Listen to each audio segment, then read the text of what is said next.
Issues చాలా ఎక్కువైపోయాయి.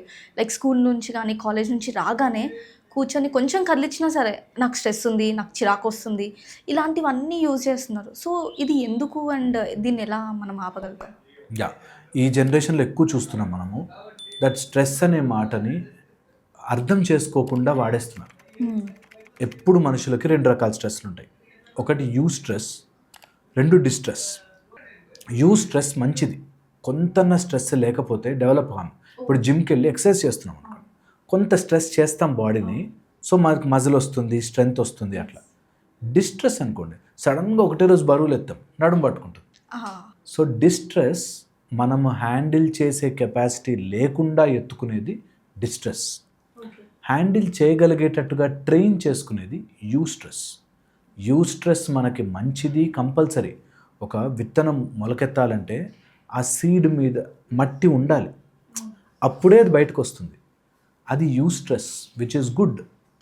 Distress ఏంటంటే సడన్గా వచ్చేసి అవుతుంది. చాలామంది పిల్లలకి మన చిన్న ఏజ్ నుంచి కూడా ఎయిదర్ స్ట్రెస్ వద్దు, రిలాక్స్ అవ్వు అని నేర్పిస్తాం. అవును. లేదనుకుంటే టూ మచ్గా ప్రెషర్ పెట్టేసి కొంతమంది పేరెంట్స్ అయితే మార్కులు అని టూ మచ్ స్ట్రెస్ పెడతారు. లేదా అసలే పట్టించుకోవడం అనేది నువ్వు ఎట్లాగా ఉండరా అని వదిలేస్తారు. ఈ రెండింటిని బ్యాలెన్స్ చేయడం చాలా చాలా ఇంపార్టెంట్. అది స్టెప్ బై స్టెప్ వెళ్ళాలి. చాలామంది పేరెంట్స్కి తెలియదు, పిల్లలకి అర్థం కాదు. ఎందుకంటే స్లోగా దాన్ని అలవాటు చేయాలి, మెల్లగా టువర్డ్స్ దట్ తీసుకెళ్ళాలి.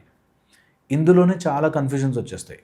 నాకు నచ్చింది జరగలేదని, నాకు నచ్చిన ఫీల్డ్ లేదని, లేదా పేరెంట్స్ వాళ్ళకి నచ్చిన ఫీల్డ్లో నువ్వు లేవని, వాళ్ళు అనుకున్నట్టుగా వీళ్ళు చేయట్లేదని, ఇలా రకరకాలు ఉంటాయి. అందులో పిల్లలు పెరుగుతున్న ఏజ్లో till 21 they are very volatile. ఒక్కటేదో ఐడియా దొరికిందనుకో, ఆ! దాన్నే పట్టుకుని నాకే అన్నీ తెలిసిపోయాయనే ఫీలింగ్లో ఉంటారు. చాలామంది గుడ్ మార్నింగ్ చెప్పకూడదు అనేదో లాజిక్, ఇంకా దాన్ని పట్టుకుని గుడ్ మార్నింగ్ అంటే గుడ్ అయిపోతుందా అని పిచ్చి లాజికల్ చెప్తారు. నువ్వు గుడ్ మార్నింగ్ అనగానే నీ రోజంతా గుడ్ అయిపోతుందని కాదు. సమ్ కమ్యూనికేషన్ స్టార్ట్ చేసే ముందో, లేకపోతే I wish that you have a good day, అలా సగం ఎత్తుకొచ్చిన కాన్సెప్ట్స్తో మొత్తం నాకే చాలా తెలుసు అనుకుని చాలా రాంగ్ స్టెప్పులు వేసి అక్కడి నుంచి స్ట్రెస్లోకి వెళ్ళిపోయి అందులోంచి బయటకు రాలేక ఇంకా డిప్రెషన్ అని, ఇంకా రకరకాల ప్రాబ్లమ్స్, ఇంట్లో కోపము, యాంగర్ ఇష్యూస్, నాకు ఎవ్వరు సపోర్ట్ చేయట్లేదు, కోఆపరేట్ చేయట్లేదు అని బాధపడతారు. So my work entire intention is ఆ బ్యాలెన్స్. బాగా స్ట్రెస్ వచ్చింది, దేర్ ఆర్ మెథడ్స్. నువ్వు ఎలా కంట్రోల్ చేసుకుంటావు నీకు స్ట్రెస్ వస్తే? ఇప్పుడు ఒక ఎగ్జామ్కి వెళ్తుంటే ఒక పెన్ను ఆగిపోతే రాయడానికి ఇంకో పెన్ను అని సపోర్ట్ తీసుకెళ్తాం కదా. అలాగే నీకు నిజంగా రియల్ లైఫ్లో స్ట్రెస్ వస్తే, రేపు ఒక బ్యాడ్ టార్చర్ పెట్టే బాస్ వస్తే, ఒక బ్యాడ్ హస్బెండో వైఫో వస్తే, లేకపోతే నీకు ఎవరైనా బయట నుంచి ప్రెషర్స్ వచ్చి, ఆర్ నేను ఎవరైనా ఫ్రాడ్ చేస్తే, నువ్వు ఎలా ఈ లైఫ్ని ఫేస్ చేస్తావు అనే ట్రైనింగ్ లేకుండా లైఫ్లో ఒక చేంజ్ చేస్తావు. అది మనం పిల్లలకి నేర్పిస్తే ఈ చిన్న చిన్న స్ట్రెస్సులు ఎఫెక్ట్ చేయవు. చాలామందికి ఆ ట్రైనింగే తెలియదు. ఏదో చదివించామా, లేకపోతే 4 డ్యాన్సులు లేకపోతే పాటలు నేర్పించేసామా, అయిపోయింది మన బాధ్యత అనేటట్టుగా అనుకుంటారు. No, when there is a real emotional crisis, ఆ టైంలో నువ్వు ఎలా దాన్ని బ్యాలెన్స్ చేయగలుగుతున్నావు అనేది నేర్పించాలి పిల్లలు. అప్పుడు ఈ స్ట్రెస్ అనే బాధే ఉండదు. దాన్ని దాటి ఇంకొక ఆస్పెక్ట్ ఉంది, మీరు అన్నట్టు యాంగర్ ఇష్యూస్. యాంగర్ ఇష్యూస్ పిల్లల్లో ఎక్కువ రావడానికి గల కారణం 2 విషయాలు పోవడం వల్ల. ఒకటి భయము, 2 భక్తి. ఈ 2 తీసేస్తున్నాం. ఇప్పుడు బాగా ట్రైన్ చేసింది ఏంటంటే భయాన్ని, భక్తిని తీసేయాలి. దేనికి భయపడకరా, ధైర్యం ఉండాలి. దేనికి భయపడకూడదు? నువ్వు మంచి చేస్తే భయపడకూడదు, చెడు చేస్తే భయపడాలి, తప్పు జరిగితే భయపడాలి, తప్పు చేస్తామేమో అనే భయం మనకు ఉండాలి. అవి ఎసెన్షియల్. అవి లేకపోతే మైండ్ ఎలాగైనా మారుతుంది. సో అప్పుడెప్పుడో ఇలాంటి హాఫ్ నాలెడ్జ్ వెస్టర్న్ నుంచి తీసుకొస్తారు ఇవంతా, బ్రేక్ ద రూల్స్, కానీ పీపుల్ అంతా బ్రేక్ ద లా చేస్తున్నారు. లా బ్రేక్ చేయకూడదు, రూల్ బ్రేక్ చేయి. నువ్వు ఇక్కడి నుంచి అక్కడికి నువ్వు ఇలా వెళ్ళలేవురా అంటే నేను వెళ్ళి చూపిస్తా, నువ్వు అది సాధించలేవురా అంటే నేను సాధించే ప్రయత్నం చేస్తా. అది డిఫరెంట్. నువ్వు చేయలేనివి కావాలి, 4వ ఫ్లోర్కి ఎక్కి దూకి నేను చూపిస్తా, I will break the rules, మనిషి రెక్కలు కట్టుకుని గాల్లో ఎగరచ్చు, అలాంటి ఫూలిష్నెస్తో వెళ్ళకూడదు. దానికి ఏదైనా ప్రణాళిక ఉంటే స్టెప్ బై స్టెప్ ముందుకెళ్ళాలి. ఇది తెలియక చాలామంది యాంగర్ ఇష్యూస్తో సఫర్ అవుతుంటారు. వాళ్ళకి ఎలా ఎక్స్ప్రెస్ చేయాలో తెలీదు, వాళ్ళ ఆ యాంగర్ ఒక వశంలోకి వెళ్ళిపోయి ఎక్కడ ఎప్పుడు ఎవరితో మాట్లాడాలో అర్థం కాకుండా ఉంటుంది. వాళ్ళకి భయము, భక్తి missing.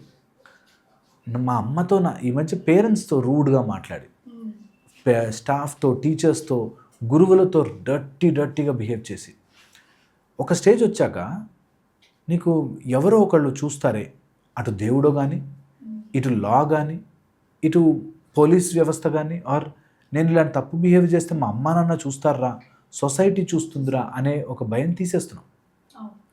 At the same time మంచి చేసేవాళ్ళేమో సొసైటీకి భయపడతారు, చెడు చేసేవాళ్ళేమో సొసైటీకి భయపడట్లేదు. యాక్చువల్ ఉల్టా జరగాలి. మంచి చేసిన వాడు సొసైటీ గురించి ఆలోచించాల్సిన పనిలే, ఎవడో ఒకడు ఏదో ఒకటి అంటనే ఉంటాడు. చెడు చేసేవాడు అరే ఎవరైనా ఏమైనా అంటారేమో అనే భయం ఉండాలి. అది ఉల్టా అయిపోయింది. అది జనరేషన్లో ఎక్కువ చూస్తున్నాం. బికాస్ తొందరగా పికప్ చేసేది చెడ్డవాళ్ళు. చెడు చేయడానికి ఆలోచించే వాళ్ళే ఇవన్నీ యూజ్ చేసుకుంటారు. నేను ఎందుకు భయపడాలి, వాళ్ళ కోసం నేను ఎందుకు భయపడాలి, వాళ్ళ గురించి నేను ఎందుకు ఆలోచించాలి, మా అమ్మ నాన్న పెంచారు, ఎవరు పెంచమన్నారు, ఎవరు కనమన్నారు, ఈ టైప్లో వచ్చేస్తుంది. ఓకే, నాకు రీసెంట్గా ఈ మధ్య ఒక కేసు అనమాట.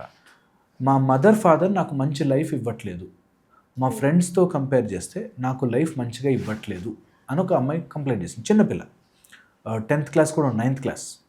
ఏంటి మంచి లైఫ్ ఆమె ఉద్దేశంలో అంటే, వాళ్ళు కార్స్ ఇస్తారు, వాళ్ళ అమ్మ నాన్న ఫ్రీడమ్ ఇస్తారు, మా అమ్మ నాన్న నాకు ఫ్రీడమ్ ఇవ్వరు.